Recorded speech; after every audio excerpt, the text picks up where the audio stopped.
Tuca Viegas convida. Oferecimento Bareta Imóveis. Nós ajudamos você a conquistar o seu sonho. GTW Empreendimentos. Tradição, confiança e qualidade. AIS Negócios Imobiliários. Abrindo janelas de oportunidades. Joyce Santana Imóveis. Atendimento especializado em você. Olá, hoje nós vamos conversar com Aécio Gomes, que é subcoordenador de povos tradicionais no Rio Grande do Norte e também faz parte da coordenação nacional das comunidades quilombolas. A gente vai bater um papo bem interessante com Aécio e tirar algumas dúvidas de como é o dia a dia, como é a situação hoje das comunidades quilombolas no Rio Grande do Norte. Você que está aí, aproveite e se inscreve no canal Tuca Viegas Convida e participa com a gente das nossas entrevistas. Aécio, muito obrigado pela tua presença, obrigado pela tua disponibilidade para a gente conversar um pouco. Eu queria te perguntar, como é que está hoje a situação das comunidades quilombolas no Rio Grande do Norte? Boa tarde, Tuca, boa tarde a todos que estão aí acessando o canal. Quero primeiro pedir espaço para agradecer o convite, né, que acho que a gente se sente feliz quando somos convidados para uma conversa, um diálogo.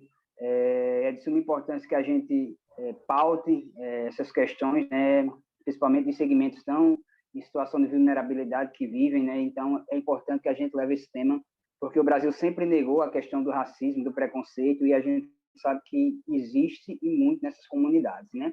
Bom, Tuca, hoje a gente tem 33 comunidades quilombolas no estado do Rio Grande do Norte, né? Mas para o movimento social ultrapassa 60, né? Mas certificada, como eu te falei no início da conversa, que a gente estava conversando, são 33 comunidades certificadas, apenas uma titulada, porque existe uma diferença de titulação e certificação. A certificação, ela é autodeclarativa, onde se manda um antropólogo, faz um estudo, vê de onde veio aquelas famílias e se ganha o certificado da Fundação Palmares como comunidade quilombola. E a titulada, após a certificação, tem um processo de titulação, que o território, a partir daquele momento ali, é um território coletivo, onde as pessoas que moram nele não podem doar terra, não podem vender a terra. Se for para fazer alguma construção, esse pessoal tem que reunir a comunidade, a associação e decidir se é feito ou não, porque ali realmente se torna um território coletivo, né? Com base em políticas públicas, hoje, para as comunidades quilombolas, a gente sabe que infelizmente, o Brasil é um país que existe um racismo institucional muito grande, não é de hoje, né?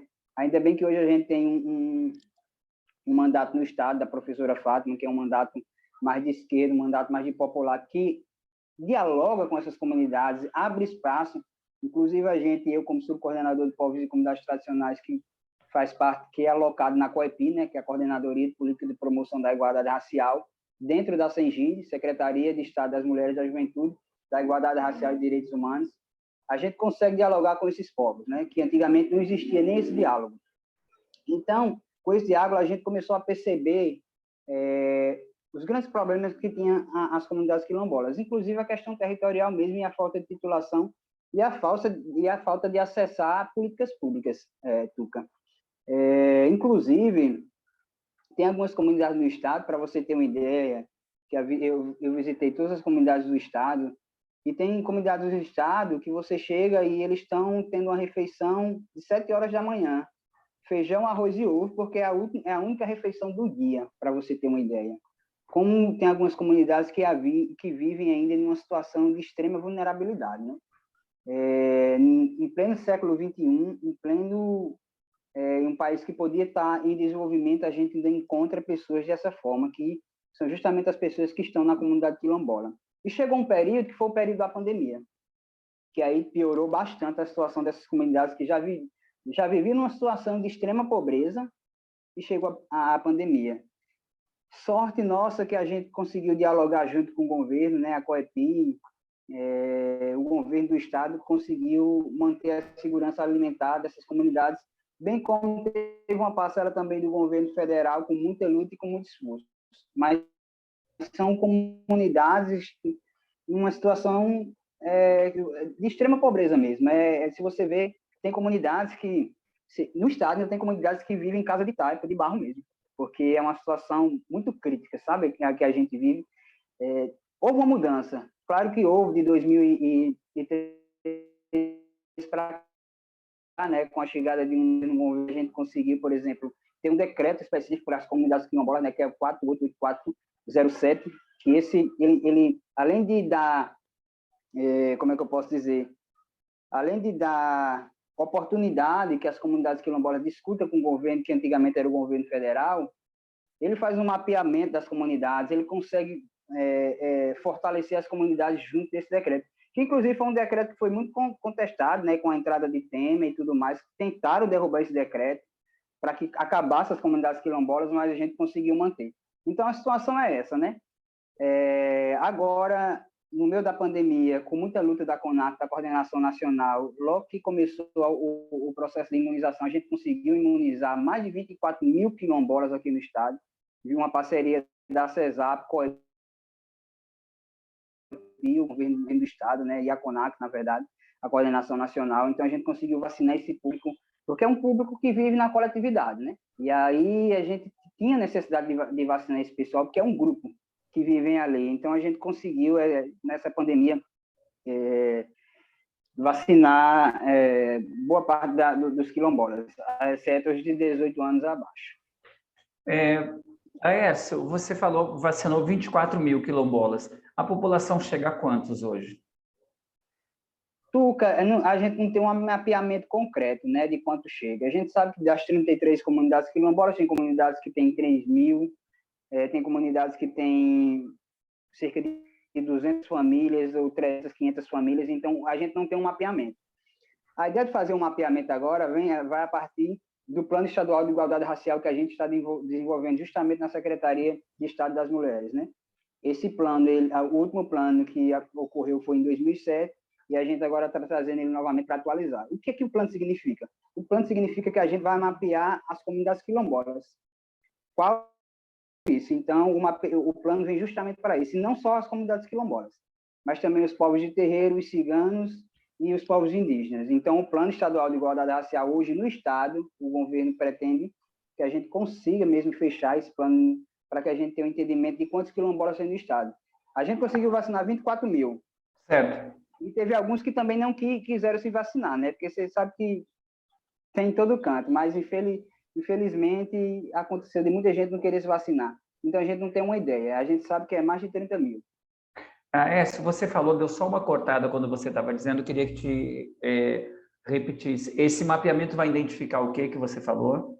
Vai identificar todas as necessidades que esses povos têm, né? Esses povos e comunidades tradicionais no Estado. Porque a gente precisa de um mapeamento para poder entender, por exemplo, quantas casas de terreiro tem no Estado, quantas comunidades quilombolas de verdade tem no Estado, quantas pessoas vivem, né? Quais são as políticas públicas que já chegou, por exemplo, se tem escola, se tem acesso a esporte como quadra, né? Se tem posto de saúde, né? Então, tudo isso vai ser feito nesse mapeamento. Aécio, você estava, antes da gente começar a gravar, você estava falando que tem algumas comunidades quilombolas que não querem se identificar como comunidade porque sofrem ameaças, sofrem uma série de coisas por parte de poceiros, de fazendeiros. Fala um pouco disso. Na verdade, elas não querem a questão da titulação, né? Que é titular e deixar o território coletivo, porque dentro dessas comunidades tem muitos fazendeiros. Inclusive, tem comunidades lá em Porto Alegre, que é a minha realidade que eu conheço de perto e que vi, que minha mãe contou várias histórias de, por exemplo, de pessoas coronéis, né, da época da ainda pós-colonial, bem próximo ali, que pegavam, sabia da necessidade da população preta, né, pessoas que tinham saído de fazendas, fugido, porque a maioria daquele pessoal da região ali, que se formou os quilombos, veio das fazendas de Apodi, né? Então, subiram a serra, Porto Alegre é uma serra, e ali eles se instalaram. Só que o pessoal chegou e sabia da necessidade desse povo e comprava a terra deles, por exemplo, pelo meio saco de farinha, né? Então, era algo assim que, hoje em dia, se você vê, dentro do território, muitos territórios quilombolas do Estado, acontece que tem muitas fazendas e que eles têm medo de entrar em conflito com os fazendeiros. Porque a gente, no Brasil, já perdeu várias lideranças. Porque entra em conflito e acaba sendo assassinado e a justiça não dá uma resposta. Então, existe um medo por trás disso. Quando você falou que, né, no ano 2020, 15 lideranças quilombolas no Brasil foram assassinadas, né? Quando a gente fala dessa coisa, né, e você falou agora de Porto Alegre, Aécio, você é de uma comunidade quilombola de Porto Alegre. Porto Alegre, no interior do Rio Grande do Norte, né, a Serra, né, cidade super bonita, gosto muito. Foi que aconteceu aquele ato terrível, né, super violento contra um quilombola com Luciano, que foi noticiado no Brasil, no exterior, inclusive, causou muita revolta para muita gente. Eu vi que na época a pessoa foi presa, mas foi solta logo em seguida. Como é que está isso? Como é que foi aquilo tudo, né? Como é que aconteceu tudo aquilo? Então, Tuca, eu acho que para a gente que vem do movimento social, que há muitos anos trabalha em cima disso, agora eu estou no governo e esses anos eu jamais tinha visto tamanha barbaridade em todas essas épocas de luta, né? Na verdade, eu até fazia palestras lá em Porto Alegre, justamente sobre a questão racial, sobre o racismo. E nas palestras que eu fazia na escola, nas escolas, eu bem colocava. Imagine em pleno século XX, pleno século XXI, vocês saindo no meio da rua e alguém sendo arrastado por uma corda. Eu falava isso para os alunos. E, de fato, aconteceu. Uma reprodução da escravatura, algo que eu nunca imaginei. Eu tentava passar para eles como era essa imagem e aconteceu de fato. E para mim, que vinha fazendo um trabalho muito grande em Porto Alegre, né, para mim caiu por terra tudo que eu tinha feito ali, tudo que eu tinha arquitetado para que a gente discutisse e debatesse o que eram as questões raciais e a questão de racismo.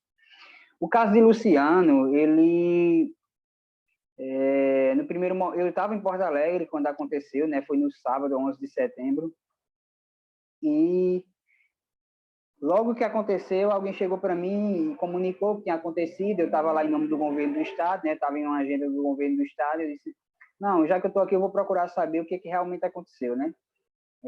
Então, eu fui procurar a irmã do Luciano lá na cidade, que era uma pessoa que eu tinha contato, e não encontrei.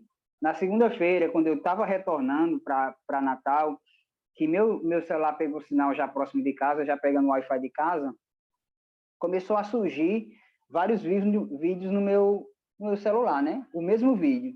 E aquilo foi me espantando, porque eu cheguei em casa e acho que, Tuca, cerca de umas 30 pessoas me mandaram aquele mesmo vídeo, né? Do que estava realmente o que tinha acontecido. Eu só consegui assistir uma vez, porque foi muito bárbaro, aterrorizante. E eu passei a semana inteira sem dormir. Minha esposa não me deixa mentir. À tarde, quando eu entrei, porque a Secretaria, né, do Estado a Secretaria do Estado das Mulheres tem uma ouvidoria dos direitos humanos. E à tarde, quando eu entrei em contato com a ouvidoria dos direitos humanos para passar o processo para a gente abrir o inquérito, já tinha 2 inquéritos abertos. 2 pessoas já tinham feito a denúncia. Então, o caso foi muito forte, foi muito emblemático. Foi uma coisa assim muito bárbara, que a gente não consegue enxergar a capacidade que o ser humano tem, porque para mim, e eu conversando com a irmã de Luciano, né, a gente sentou para almoçar depois, acho que depois dos dias, para mim entender melhor todo o caso e ver ela chorando, para mim me arrebentou muito, sabe? Me arrebentou de uma forma que a gente precisava fazer justiça. E sobre a questão de justiça, né, que o agressor ele foi solto em menos de 24 horas. Na verdade, aquilo ali, aí a gente tem nossos limites, né? Por exemplo, o próprio governo do estado, a própria ouvidoria, ela só tem um limite, isso que chama de conta. A governadora Fátima, quando soube do caso, imediatamente, né, convocou todas as secretarias de segurança, a Polícia Civil, a delegada Ana Cláudia, e pediu que apurasse o caso o mais rápido possível, que precisava dar uma resposta ao povo, à opinião, porque fazer justiça para o próprio Luciano, né? Em seguida, a gente fez o papel de ouvidoria, entrou em contato com a família do Luciano, entrou em contato com a Secretaria do Município de Porto Alegre, né, a assistente social, a Secretaria de Assistência Social, na qual quero agradecer bastante pela abertura, pelo diálogo, pela conversa. E a partir desse momento, o Luciano começou a ter apoio teve todo o apoio psicossocial, né?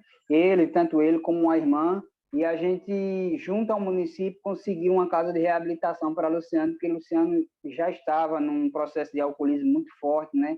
E toda a história, que as pessoas não conseguiram enxergar a história de Luciano, mas sempre foi uma história muito sofrida, de uma família totalmente desestruturada, uma família onde o pai e a mãe eram desestruturados, tinha a questão do alcoolismo na própria comunidade quilombola, que é muito forte, muito recorrente. Então, tudo isso gerou o menino que é Luciano, né? Então, tudo isso gerou o rapaz que é Luciano. Todos os problemas, todas as estruturas, o próprio racismo, o próprio preconceito das comunidades quilombolas que não tem uma oportunidade, que não tem, por exemplo, na época a história do pai dele é muito comovente, se você for imaginar, que eles alugaram uma casa na cidade, né, no centro da cidade, saíram do quilombo para o pai se tratar de uma doença. Só que o pai não chegou aí na casa, foi direto para o hospital do município, e faleceu 7 dias depois. Tem todo um processo antes do Luciano chegar a entrar no alcoolismo, nas drogas, e as pessoas não conseguem ter esse entendimento, que existe uma amarra por trás, existe um racismo, existe uma dívida histórica que o país tem com as comunidades quilombolas, com a população preta. É preciso entender, é preciso bater nessa tecla. Existe essa dívida. E se, por exemplo, você é um menino que tem apenas ensino fundamental, foi porque o pai dele não conseguiu estudar, o avô não conseguiu estudar, o bisavô sequer conseguiu estudar e trabalhar, não tinha direito à terra. Então, existe tudo um porém antes de tudo que aconteceu. E aí chega que a justiça ela não conseguiu enxergar direito e soltou o agressor em menos de 24 horas. Porque, segundo a justiça, né, o agressor não era uma ameaça para a sociedade. Mesmo com os vídeos, mesmo com os laudos, mesmo com tudo que sofreu o rapaz, as agressões, mesmo com boletim, mesmo com inquérito policial, para a justiça, não foi algo tão cruel, foi algo simples. Então, como eu falei, Tuca, antes que quando a gente estava conversando antes de iniciar esse vídeo, sempre falta para preto, para pobre, para quilombola, para povos indígenas, povos ciganos, pessoal de matriz africana, sempre falta alguma coisa para a justiça entender que esse povo é injustiçado, muito injustiçado. E o caso de Luciano veio para dizer isso. E é recorrente, viu, Tuca? Eu vou falar para você que esse não é um fato isolado que acontece com Luciano. A Ouvidoria de Direitos Humanos da Sengide, só esse ano, não terminou nem um ano, já tem 16 casos. Contando com intolerância religiosa, contando com racismo, preconceito, discriminação, com todo tipo de violência. Então, não é um caso. Eu fico imaginando, Aércio, nessa questão do Luciano, se fosse ao contrário. Luciano estava preso, não estava? Com certeza estaria preso. Não, a gente vê muitos casos, né, aí afora, que as pessoas às vezes estão andando, por exemplo, com guarda-chuva, a polícia mata porque é preto. Então, é uma realidade muito nossa. Eu fui uma pessoa que já sofri bastante racismo na vida, porque como eu falei para você, o racismo ele é estrutural, e se fosse um Luciano da vida ao contrário, estava preso. Com certeza estaria preso, e sem sombra de dúvida. E para soltar, meu amigo, você podia fazer qualquer mobilização possível, que era difícil soltar um rapaz como o Luciano. Porque a percepção, que aí é onde eu falo do racismo institucional da pessoa, ela é enraizada. Ela não consegue enxergar. Ela imagina que preto é bandido, ela imagina que preto é um favelado, ela imagina que preto tem uma série de problemas. Então, é muito difícil. O caso de Luciano é um caso... O inquérito, ele ainda... segundo a gente teve contato com o delegado, o inquérito é para ser entregue essa semana, né? O inquérito final, com questão de testemunha, com toda a papelada. Vamos ver se a promotoria, né, se o Ministério Público acata o crime. A gente espera que sim, a gente precisa fazer justiça, a gente precisa dar uma resposta. Inclusive, a governadora do estado, ela já deu uma resposta, né, que ela criou o departamento aí de proteção em grupos em situação de vulnerabilidade, que dentro do departamento vai ter só uma delegacia específica para crimes raciais, intolerância e discriminação, porque, Tuca, muitas das vezes essas pessoas vão fazer um boletim de ocorrência na Polícia Civil Comum e não conseguem fazer, porque não existe uma delegacia específica. Então, é necessário que tenha uma delegacia específica, que esse pessoal seja faça curso de capacitação para entender que o racismo ele é muito cruel. Inclusive, rapidinho, só para Fique à vontade. só para exemplificar, aconteceu um caso aí em Mossoró, de um rapaz que tentou uma vaga de emprego numa loja de açaí, e a pessoa disse, não, a gente não contrata gente do seu tipo, um homem negro. Aí ele ficou revoltado, colocou nas redes sociais, a gente conseguiu entrar em contato com ele, a gente foi até a delegacia civil fazer o boletim de ocorrência, e por mais que a gente tenha todo o conhecimento, jurídico, a delegacia não queria formar o crime de racismo. No final das contas, ainda saiu como injúria racial, porque existe aí uma diferença de injúria racial para racismo, né? Mas não queria de forma alguma. Por isso que existe essa necessidade, e a governadora muito sensível, né? A governadora Fátima, deu essa resposta à sociedade, deu essa resposta aos grupos em vulnerabilidade, da importância de se ter uma delegacia específica para esse grupo. A gente estava, há 2 semanas eu conversei com a Adi Canário, que é professora, doutora da UFESA, né?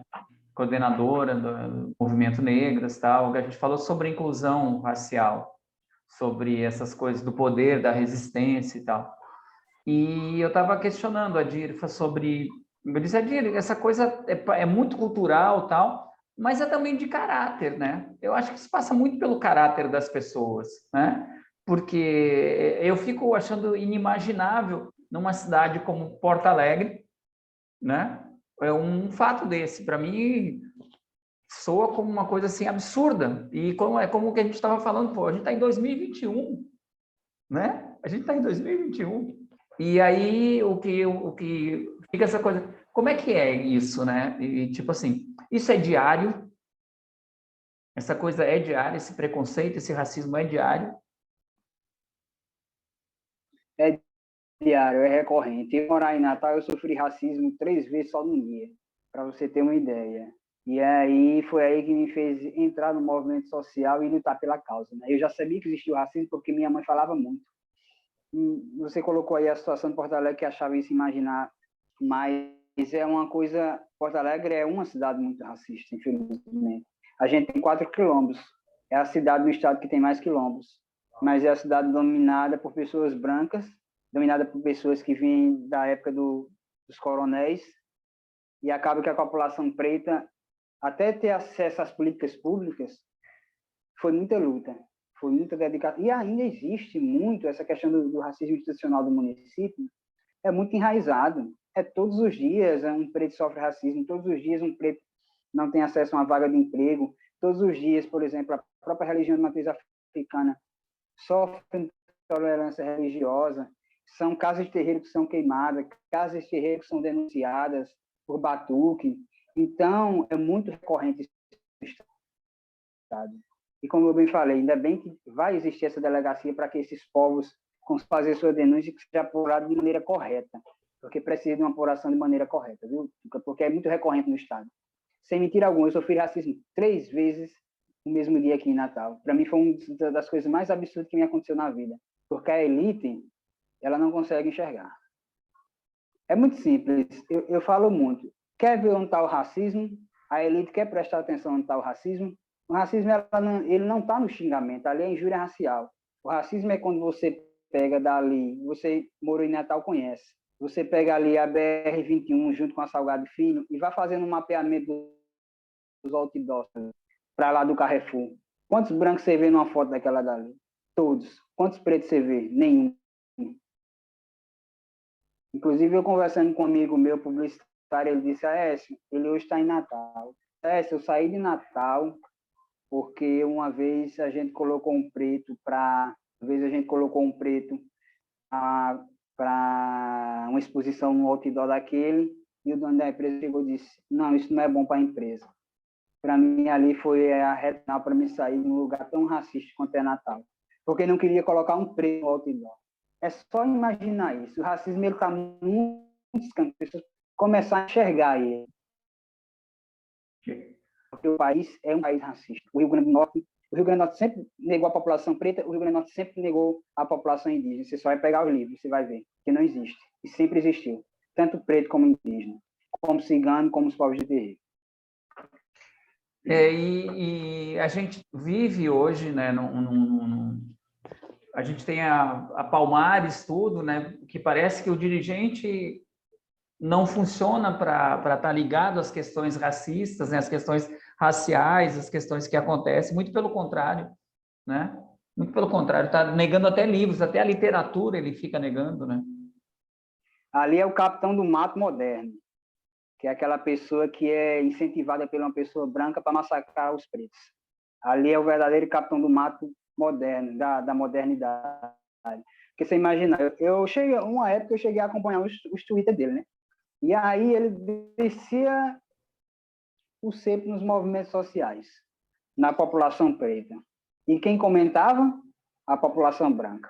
É isso aí, muito bem. Você não via um preto apoiando o cara da Fundação Palmares. Então você tira por aí, que é realmente capitão do mato, e destruiu todas as políticas que vinham para comunidades quilombolas, e é para você ter uma ideia, o INCRA, que é quem faz toda a questão do território, né, da titulação, o INCRA que antigamente tinha 500 mil reais, 1 milhão de reais para titular essas terras, para pelo menos começar um mapeamento, hoje o INCRA tem 8 mil reais em cofre, para pagar funcionário, para pagar gasolina, só para você ter uma ideia de como destruiu, né, a possibilidade da gente acessar políticas públicas. O governo é totalmente um governo federal totalmente contrário à nossa. Mas Tuca era uma realidade. Ele mesmo dizia que nas suas palestras, eu acho que se chegou a acompanhar, que foi na comunidade quilombola, que ninguém trabalha, que pesa 20 arroba, não sei o quê, não sei o quê. Associou a gente a arroz. Então era muito nítido, muito notório que ele vinha com uma perspectiva de acabar tudo mesmo. A gente está na luta hoje em dia. E como eu reforço aqui nessa entrevista, ainda bem que a gente tem um mandato popular da professora Fátima que dialoga com esse público, porque se não fosse, estava totalmente perdido, sabe? É isso, essa coisa de ter que continuar, né? É uma coisa que a Adi falou muito, né? As lutas são diárias, né? As coisas, os enfrentamentos são diários, né? E a gente tem que estar sempre se fortalecendo cada vez mais para poder ter essa resistência, né? Formar essa resistência. E é interessante você colocar isso, Aécio, porque eu acho que isso passa pelas pessoas não negras também, né? Passa pelas pessoas brancas, porque não adianta, eu não sou racista, eu tenho um amigo gay, não sei o quê, não sei o quê. Nada mais é do que mascarar o racismo, a sua homofobia que tem com, né, uma política assim, querendo dizer que é bonzinho, que é não sei o quê. Mas a gente tem que estar junto, né, se percebendo o que está acontecendo para poder ter um enfrentamento mais sólido, né?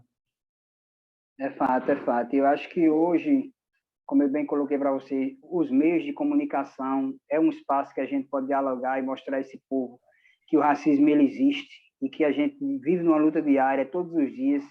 Todos os dias você vê uma pauta sobre racismo. Hoje mesmo acho que já teve uma, eu não sei se foi ontem, que já saiu, eu vi em algumas matérias de jornais.